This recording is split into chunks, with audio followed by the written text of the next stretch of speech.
I had a financial roller coaster before. It's not like I started my business and it was just progress is linear. All of that happened before my business model broke, and along with it, my self-esteem.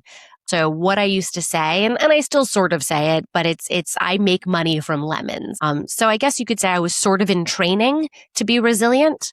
But eventually things got so difficult that there was no resilience to be had. Like it was just crying on the bathroom floor. And that really started with the diagnosis of my son's medical condition. Hi, Huntresses. This is Talk Rich to Me, where we get more comfortable talking about money and dealing with money. Brought to you by Huntress Wealth. 71% of women are investing, but only 1 in 6 feels confident about where she's headed. Huntress is the all-in-one financial app built to help you make a plan, get actionable steps, and build your wealth. Join the waitlist at huntresswealth.com and get good with money.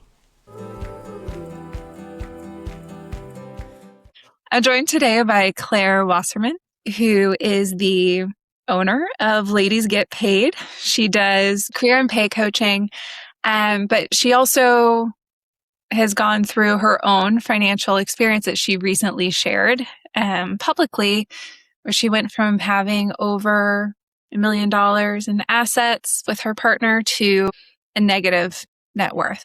So we're going to talk today about what that's really like and, just hear Claire's story and how she's handling all of this. Thank you for being here, Claire.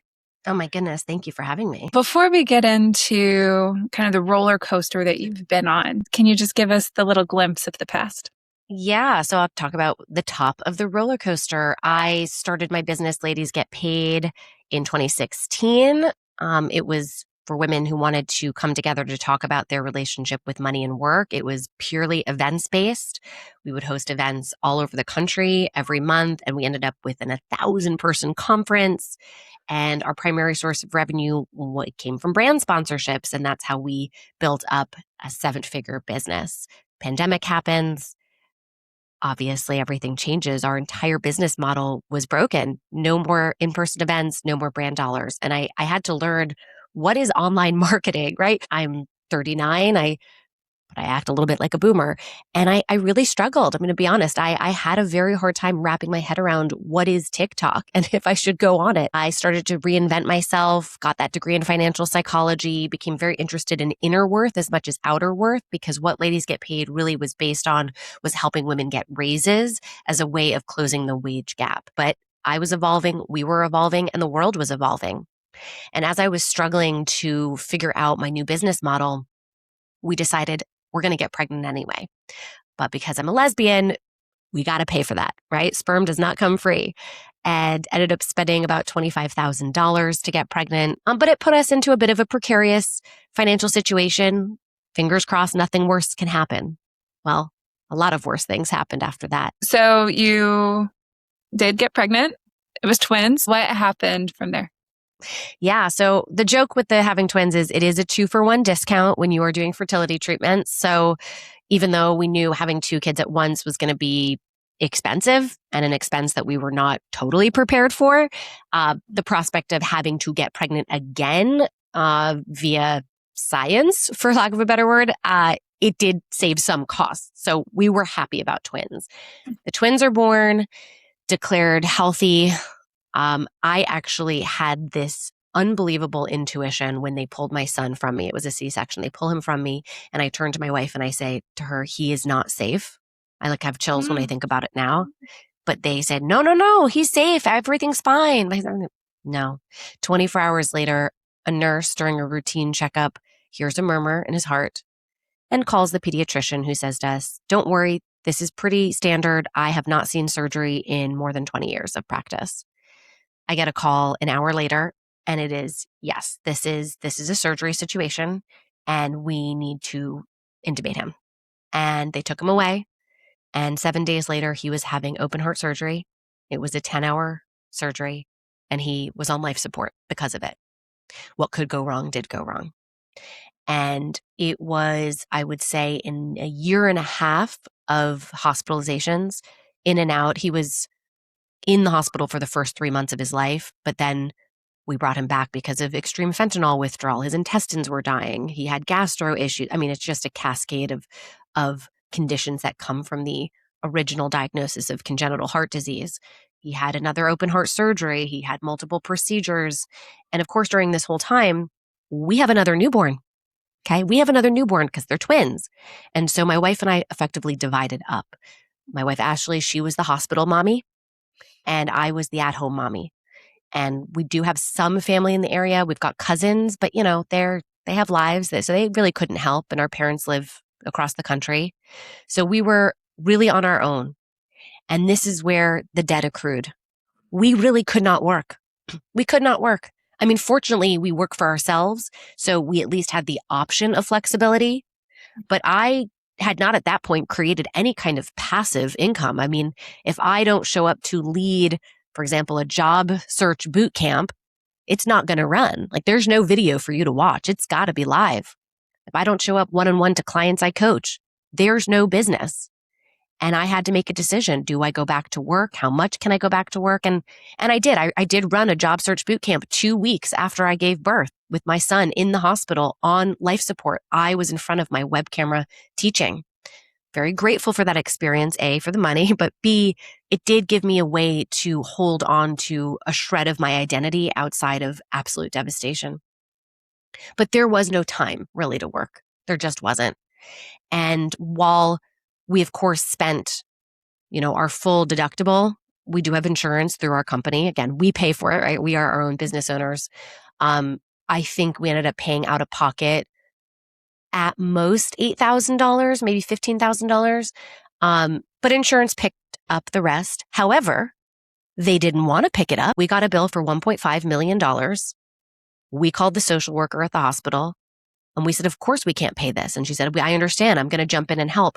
So she did her best, and this is where it's all my wife, not me, hours and hours on the phone with the insurance company saying, yes, my son needs this life-saving procedure. No, this is not elective and you must pay for it. And that is a full-time job. We start eating into our savings. My wife sells off all of our investments. We're not bringing in income. And this is where the debt accrues. So I do want to be very clear to everybody who has heard a bit of my story online. When they take, at first glance, oh my gosh, medical debt. I can't believe you had to pay for all of his medical. No. It was more about our inability to work because of caregiving. And that we have a small business, and that business had not yet recovered from the pandemic. We had also taken out a loan on that business. We owed that loan. So there's multiple systems at play here.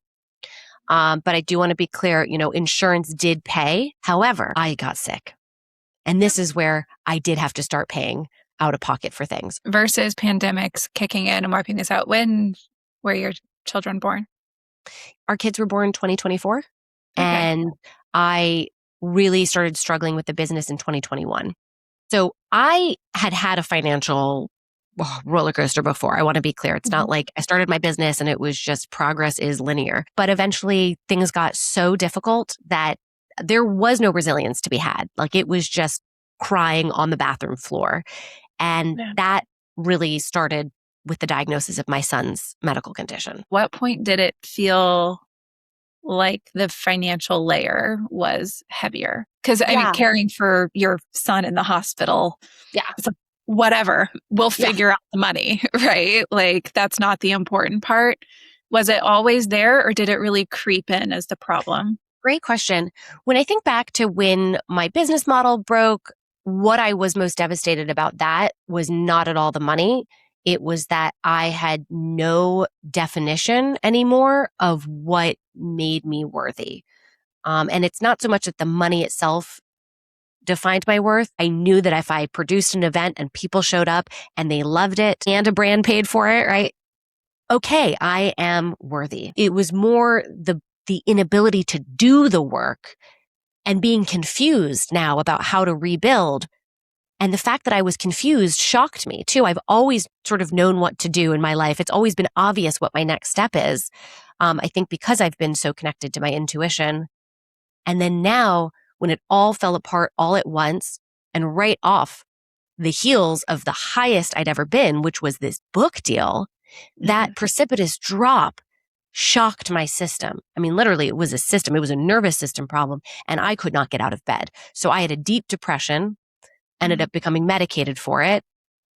So all the financial stuff, that was the aftermath. The real problem was, who am I if I don't know what's next?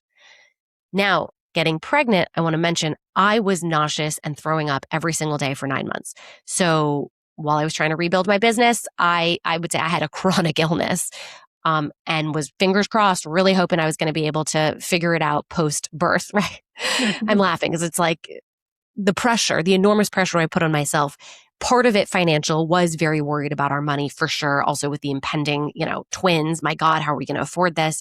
But again, I would say it was an existential anxiety that was way greater than the financial one, because I'd always had figured out the money all throughout my career. I was very scrappy, very entrepreneurial, always lived below my means. We had a great deal in the apartment.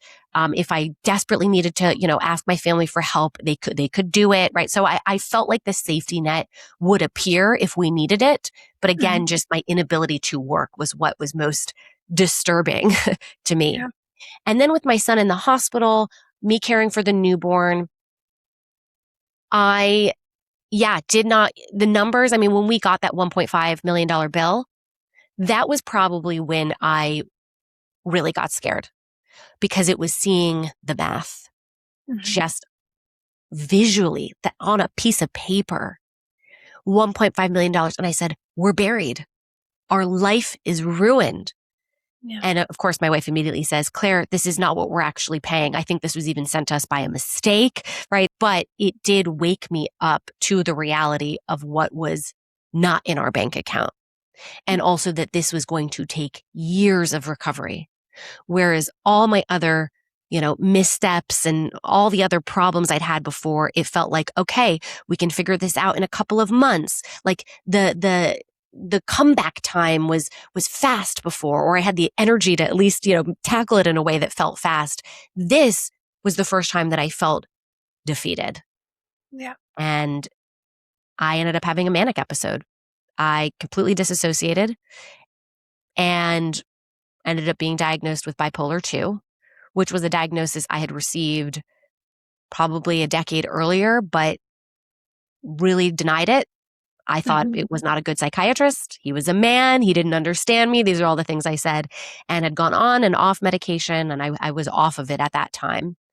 And after my manic episode and realizing how in denial I had been about everything that was happening, including my money, I really got medicated, and I got really honest with myself. Short of the medical diagnosis, how do you not dissociate with $1.5 million bill? That just doesn't feel like reality. That feels like a big trigger for anyone, but especially if you already have, this in your life. Yeah. And I think also when you have no idea how you're going to tackle this. If I had a steady job without a newborn, like, okay, one foot in front of the other, like I'll Google how to do that. No. There's no Googling here, because also I don't have the energy. I'm just trying to keep my newborn alive and praying that the nurses are keeping my son alive in the hospital. Like, I can't even wrap my head around this. And even if I could, just where do you begin? So I had no choice but to have a mental breakdown from it. But here's the thing, my wife couldn't. And so something we've had to do a lot of unpacking now is how we both experience trauma differently. And in ways that it could have brought us closer together, it drove us apart. And I think this is very common for couples who experience hardship. I think for a lot of couples, you have the quote, same situation, but completely different experiences of it. And both need processing. It's not like one experience to process. It's your experience and her experience, right? 1,000%. And also time. Like we also needed time to have this all unfold. Like this was happening in real time. Things were changing every day with my son's condition, right? Also, my daughter's, not going to be a newborn anymore. And like, what about daycare, right? So it was like every week evolving into something new. And then you have to respond to that. It was like I was in a boot camp from hell. We should kind of alleviate some of the stress or fear from listening to this. Is your son okay now? How's he doing? Yes. So my son was the recipient of a groundbreaking technology. It is a stent that is made for babies, and it was approved by the FDA 36 hours before he was scheduled to receive the old stent. And the old stent would have meant open heart surgeries every couple of years. This new stent, they can do what's called a balloon catheterization, which is an outpatient. He'll go home the day that they do this procedure, which yes, they will have to do it every few years. This is groundbreaking, game-changing, life-saving, and it was his doctor that made it. So talk about right place and right time. We went from feeling like the unluckiest parents that could ever be. Like we were the unlucky ones to now we realize we are absolutely the lucky ones. But he is, on track to be developmentally normal, live a full life. And I want to say he doesn't know what happened to him, but he does. But what he knows is the most beautiful part, which is that he had all of these nurses and doctors caring for him. So I'm just so inspired by him, and I'm gearing up to have my own surgery, and I'm very, very, very scared. But I keep reminding myself, Claire, he did a 10-hour open heart surgery. If he can do it, I can 7 days do it. old. Yes, exactly. Like I can, at 39, I can do this. You can do this. What was your out of pocket? Oh, that's right. I should know. I should know that number. I don't know our out of pocket. I think my wife ended up cashing out like $300,000 worth of investments. Like I have to ask her to get those exact numbers. So thank you for reminding me. But yeah, I mean, we have no investments, no savings. And we do have some money in our bank account because we are earning again. But that's obviously going towards cost of living and paying down our debt. Yeah. So like we have no safety net, basically. That's what it really destroyed. We talked to a lot of people that are very diligently building their little nest egg. And it's very common to hear the fear of using it. And so I do want to highlight, I'm so glad that y'all had some safe, like it got you through, and I'm sure it was painful to use, and maybe it wasn't enough, but I'm glad you had it during like all of these different, like I say stages. It's like you've lived 50 years in 5. Totally. Well said. My God, that's the name of my memoir. Thanks. 50 years in 5.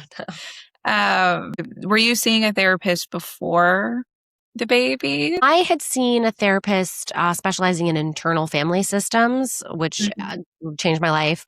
I saw her when I fell into my deep depression at the beginning of the pandemic.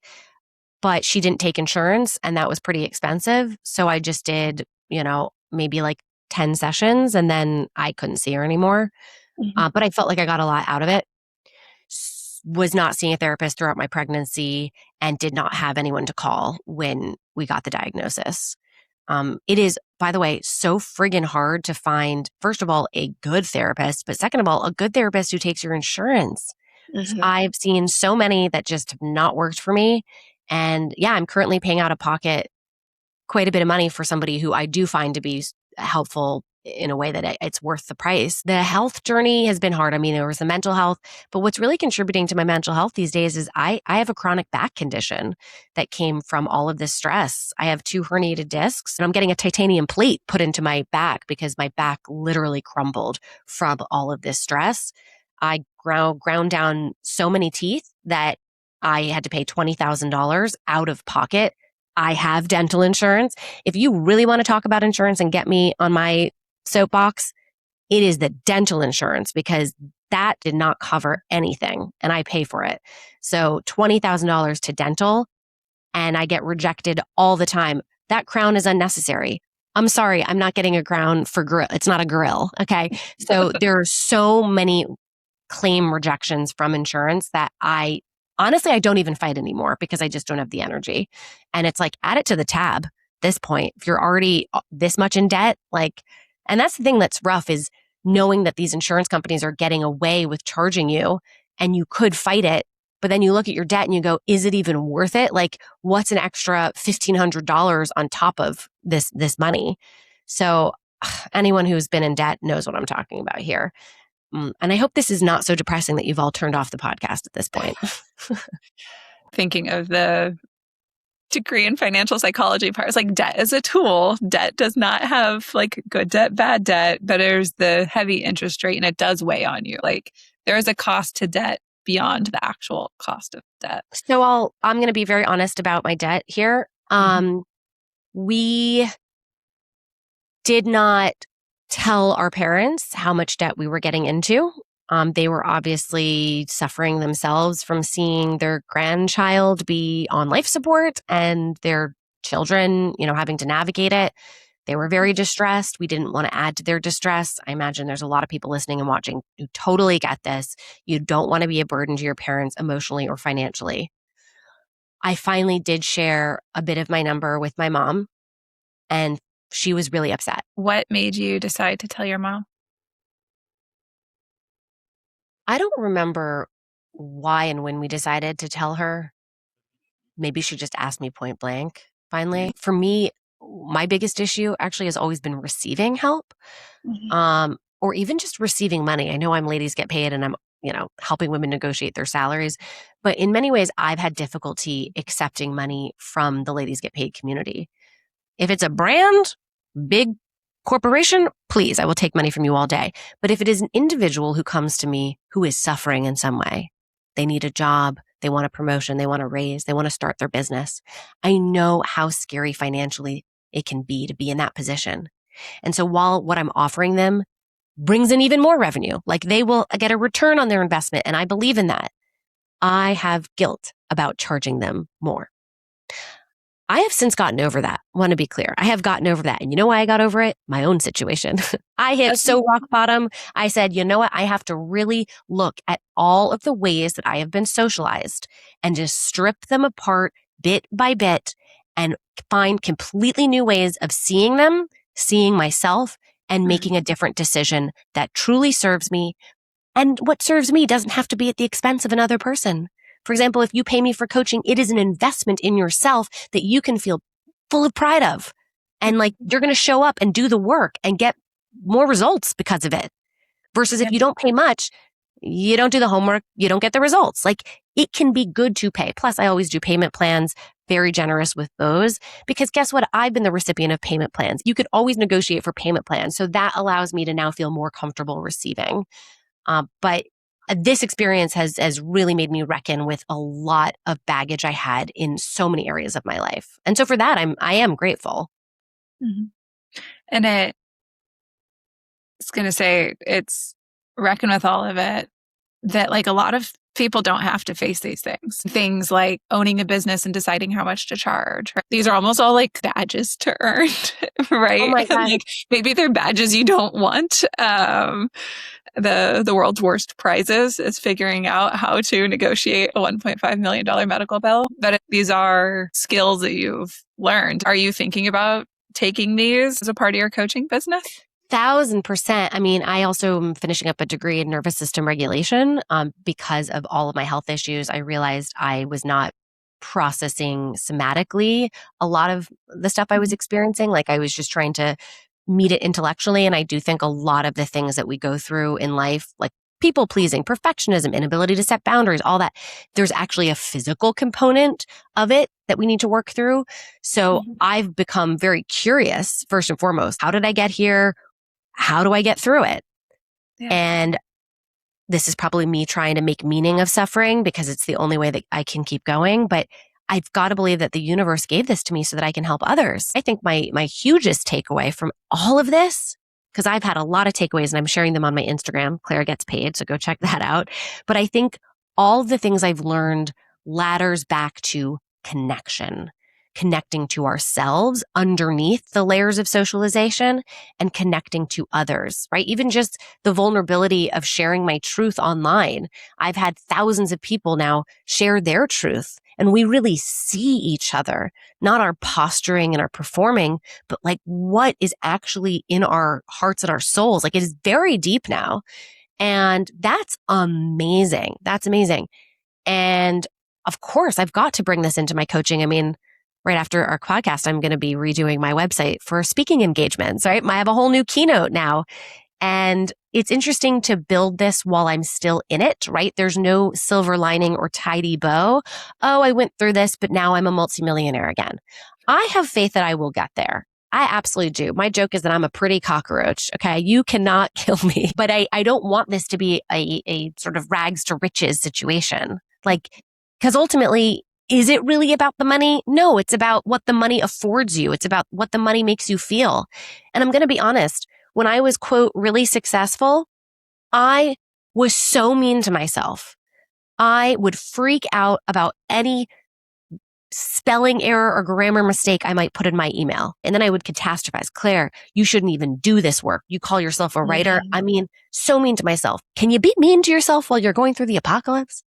It's like, I mean, some people are, but and it's not bad enough for them. No, it's you, it literally, you might go into victim, but like, oh my God, why is this happening to me? I mean, 1000% I've been there. But kind of what that does is make you feel bad for yourself. Self-compassion, maybe. Yeah. And that can lead to self-compassion. And by the way, I want to be clear. I did self-flagellate through much of this. Like, it's my fault for not having a stronger business model. It's my fault for not having more savings. You know, of course, like that's how this whole thing started, was self-flagellation, but it got worse and worse and worse. So therefore I had to get kinder and kinder just to stay alive.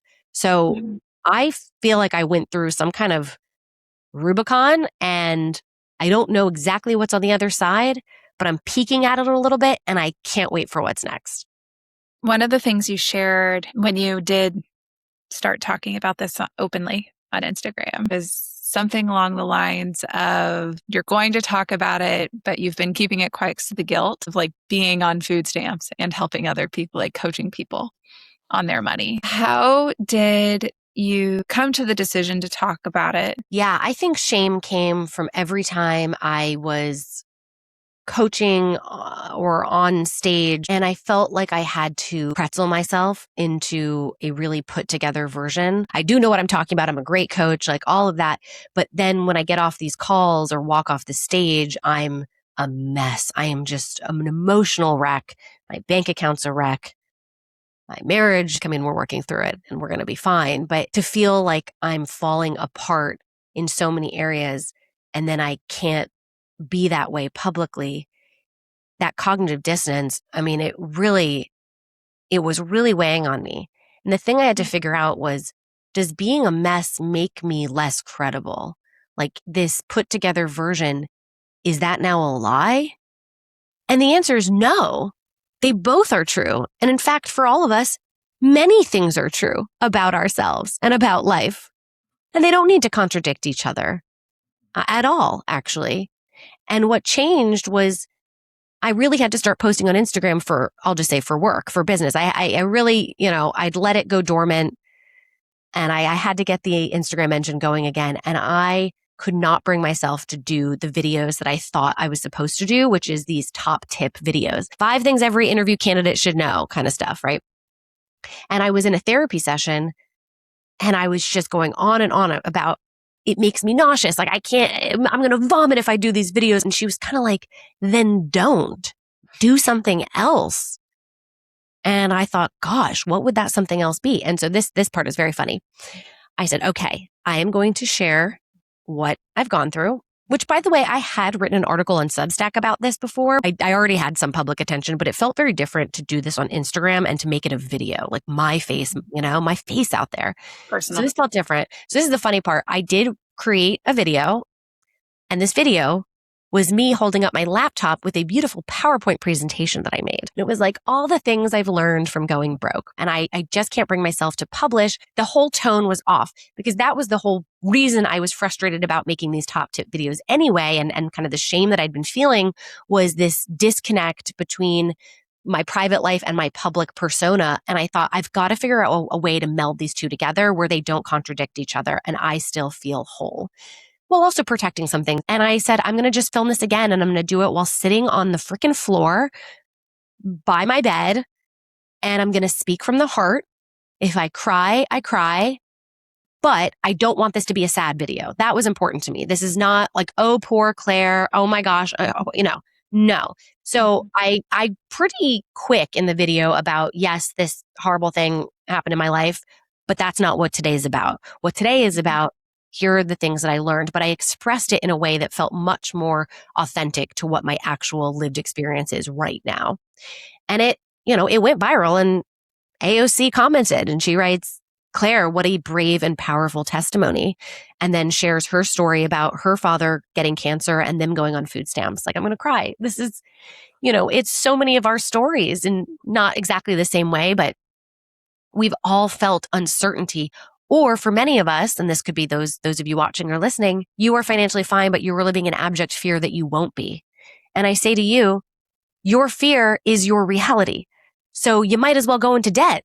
Like, either be happy that you have the money and can live the life you want, or go be in debt and live that reality. But to live in both at the same time, if you don't have to, my God, please don't. Like, be in the moment and celebrate what you have, and also accept you may not have it tomorrow, and that's going to be fine too. And by the way, you're going to be fine also means you're not going to be fine. Again, I think we oftentimes try to go, I'm either this or I'm that. I'm successful or I'm a failure. I'm rich or I'm poor. I am, full of fear or I'm fearless. No, I am all of those things all at once. Let us stop forcing ourselves to choose one way of being, and do our best to figure out, how can I integrate all parts of myself, and then find my people who want to hear the nuances of that lived experience. Yeah. It's like we are complex. It is all of the above. And the I am fine might not always be true, but I'm going to be fine can be, right? Like, that's a choice, right? To look forward to being fine. Actually, I'm going to totally push back on that. That's not at all. It's I'm fine and I'm not fine at the same time. There's no I'm going to be, because this moment is all that we have. Again, having had my son on life support, like, we literally have no other time except for right now. And I'm not okay. I mean, I'm in chronic pain. Like, I'm genuinely not fine, but I'm also very happy to be alive, sharing my story. The sun is shining. I just had some coffee cake. That was delicious. Like, all of that is true in this one moment. And it is the ability to hold that at the same time without either lamenting the past or looking forward to the future. Like, those things don't exist. It is just you and me in this moment. Yeah. And that was another thing that you shared, is that you still are spending money, even in this situation of not feeling like your financial picture is great. Life is happening right now. And certainly knowing what you want in the future, or thinking about what's happened in the past, but you got to take care of right now first. I think this is really important for everybody here. Continue to spend your money, okay? And don't feel guilty about it. My wife and I, every now and then, we go to a concert. Think about the healing that happens at that concert for us in our relationship. Every now and then, I get a pedicure, which ironically, when I made money, I would never have done that. Now I've decided the money I spend at that pedicure is healing. I feel taken care of in that moment, and I desperately need to feel taken care of. So it's been really interesting to see how my relationship to spending has changed, because I was a lot more scared of it before in many ways.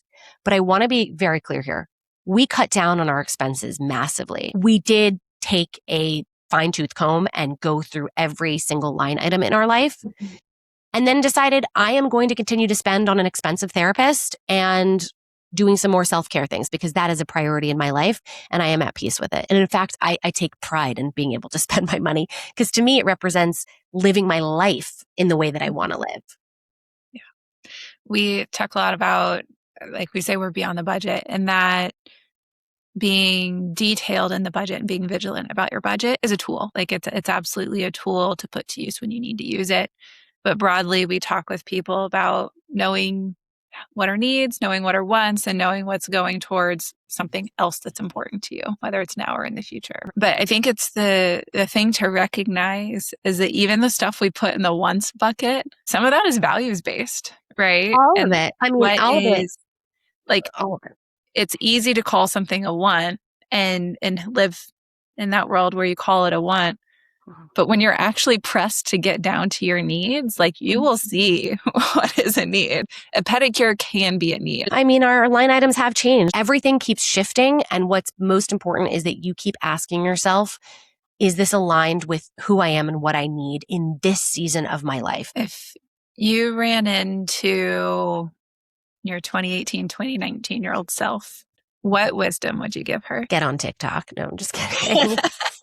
Yeah. Best example I could give for that is Tori Dunlap, the financial feminist, taught a workshop for Ladies Get Paid when we first started, and she had started her business. Over 2 million followers on TikTok now, very well off, and I'm on food stamps. Like, I just refuse to look at emerging technology and learn it because I said, I know how to do this other thing and I do it well. I'm going to stick with it. And times were changing, and I did not change with them because I was afraid of the learning curve. Mm-hmm. So that's big. Like, so whether it's AI or whatever else, like if things are changing, like you've got to get on board. You just, I mean, or do it in an ethical way, but like you've got to find a way that you can align yourself with this change instead of burying your head in the sand like I did. So I really did lose a lot from that. What I would say is that you are going to be tested in so many ways that are incredibly painful, but there are so many ways that you're living right now that is also incredibly painful. And at least when you go through hell, you start to get intentional about what kind of pain you're willing to inflict upon yourself and what kind of pain you're going to just process. Like, it can move through you. Like, that's why I do the nervous system work, right? Like, you can receive horrible news and you can process it and physically release it. Like, very, very important. So just know nothing's going to get stuck within you. Like, you can learn the tools to alchemize it in some way. But I think we got to take a really hard look at all the ways we make life more difficult for ourselves when we actually have the choice not to. Now that you've come forward and you've had so many people respond to your story, has your emotions around any of it shifted? Yeah, I felt worse, actually. I'm going to be very honest about this. My wife got a lot of text messages. Is Claire well? And not like, is she okay because of what she went through? Is she having a mental breakdown and doing this on the internet? Our couples therapist said to us, or said to me, I wish you'd shared this with close friends before you went to the internet. She said, don't try to chase a viral moment. I got so many texts from people going, you're so brave. That took a lot of courage. You're so brave. I felt like shit because they felt like they were all saying, what's wrong with you? I wouldn't have made that choice. And it is, I mean, this goes against human nature. We are wired to want to belong. I want to feel like people are like, me too. And so on one hand, I do have the people on the internet saying, me too. I have either experienced financial insecurity or I'm afraid of it, particularly those who are new to financial insecurity, having had success and privilege on one side, being confronted with the other side, like that intersection I'm very interested in. But the people who are closest to me in my life, they were skeptical. Yeah. My wife was also not happy. And we really had to work through it. So again, this public experience versus my private life, the dissonance continues. But I have to say, I think it might be like that for all people, right? Like, you put on makeup and you go outside, right? The very act of even putting on makeup is this kind of barrier. No shade to the makeup. I put it on for today, right? But it's a painful and hurtful experience, but it's also, again, objectively quite interesting to see how this is playing out in my life. And I just had to believe there's something greater here that's happening. And again, my intuition has always steered me right. And I'm getting that spidey sense from now that I built something successful. But what happens if I could build something even bigger? Or what happens if I don't build anything at all? And I just helped a few people on the internet. That's not so bad either. There was almost a choice to stay small and stay hiding and stay worried, or see what was on the other side, right? And now you've seen what's on the other side, and there's good and there's bad. But I think it helps your credibility, like lived experience. This is women seek out women providers, there's the feeling of relating. Your immediate circle reaction doesn't surprise me at all either, because we don't talk about this stuff. People don't talk about money and money publicly, or frankly, mental health. Telling publicly, like, is a choice. But there's also a point where you just got to shout. It's there, I'm right? at rock bottom. I mean, this is kind of how I looked at it. My coaching business is very interesting, and it is evolving. I will have some months where I close like a bunch of money, and I'm like, oh my God, it's amazing. By the way, this is terrible for somebody with bipolar type 2, because I'm like riding the high. And then there's a couple of months where, why is nobody booking a sales call with me? Where is it coming? Is it all over? Of course, I'm having PTSD from, the pandemic. And then all of a sudden I get sales calls again. So it's this wild roller coaster happening over here. And honestly, I shared my story in the dip. I was not seeing any sales calls coming in, and I genuinely thought, my career is over. I'm too medicated to be manic, so I'm guessing this is just my personality. But I was like, I'm cooked. I have no money coming in. What do I have to lose? I've lost everything anyway, with the exception of my family's life. Like, we are still alive, and that's it. And I'm going to share this because it is weighing heavy. And I know by sharing it, the burden will be alleviated somewhat, and it's going to help other people. This is how I started Ladies Get Paid. I had a sexist experience that I wrote about, but did not have the guts to post it publicly, and instead emailed it to some friends.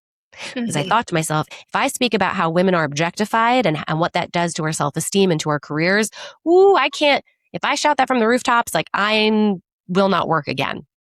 But I emailed it to friends, and I had so many people write me back and say, wow, me too. That was why I then said, I am going to host an event to get you all in a room, because I need us to be sharing war stories from here. Yeah. And that was the catalyst to Ladies Get Paid. That's what I think might be happening again here. But instead of talking about the wage gap, I'm talking about identity and money, which again, I've studied these things. So like, the training has been there. Now we have the life experience. But it does beg the question, and this I think will be relevant to everybody here, is how we've lived so far and where we want to go. There is the messy middle of it all. There is a transition. How do I even articulate this to myself or to others? Then there's the money transition, right? Well, can I monetize this? Is it gross to monetize it, right? There's a lot of moving parts here. You put one foot in front of the other. So you be the one to like make the change. We keep going, but I also have to let it unfold. And that's what's kind of sort of brilliant and awful about this whole thing is you're like moving ahead in a car and you're like, I believe in where I'm going, but actually I'm not sure. Like the road is appearing as I'm driving, and maybe there's a mountain vista over there, but maybe it's just a pile of crap, like, or depending on how I look at it, it could be a mountain or a pile of crap. I'm really happy that you're sharing this. I thought this is a medical debt story, which is important, impacts like 60% of bankruptcies or something are due to medical debt, right? Like, and by the way, we just looked at what I've spent money on in this last year, and 60% of it is medical costs. The majority of my money is going towards medical expenses. So I don't know if we consider that medical debt or not. I haven't fully wrapped my head around it because it's just so awful. Well, it hasn't been sent to collections. Exactly. One other thing I wanted to say about moving forward. I think there's a time and place for moving forward, because pre all of the apocalypse, I was obsessed with action. What are we doing? It's never fast enough. What I'm realizing now is that there is a time to move, and then there is a time to pause. There is a time to feel, there's a time to reflect, and then there's a time to move again. And it just goes in a cycle, and to not confuse them or try to skip over any of those phases of that cycle. That's a huge lesson I've had to learn in both my emotional, financial, and physical healing process. Sometimes you just got to sit with it, and that's a really good thing, even if it hurts. So, what is one piece of advice that you would share with all the huntresses out there? One piece of advice is that fear is probably running your life in so many ways, consciously and subconsciously. And I'm not saying this to make you feel bad, but just look at all the ways you're not putting yourself out there, or not taking care of yourself, or not opening up your bank statement, or obsessing over your bank statement. All the ways that you're defining your identity and your worth, like so much of it may be fear-based. I'd much rather you feel like, did I live my life eyes wide open, heart wide open, and be incredibly intentional with how you show up in every single moment, recognizing that the pain will always be there, but you can be bigger than it too. All right. And last question, Claire. What does rich mean to you? I think rich means to me a richness of relationship, first with yourself. Just I was going to say deeply know myself, but I mean, we're always uncovering new things about ourselves. But am I in the process of deeply knowing and loving myself? And everything stems from there. Beautiful. And thank you so much for sharing your story. If you enjoyed this episode of Talk Rich to Me, you'll love the Huntress Wealth app, where you can get more comfortable with money, make a financial plan, and make your money move. Sign up now at huntresswealth.com.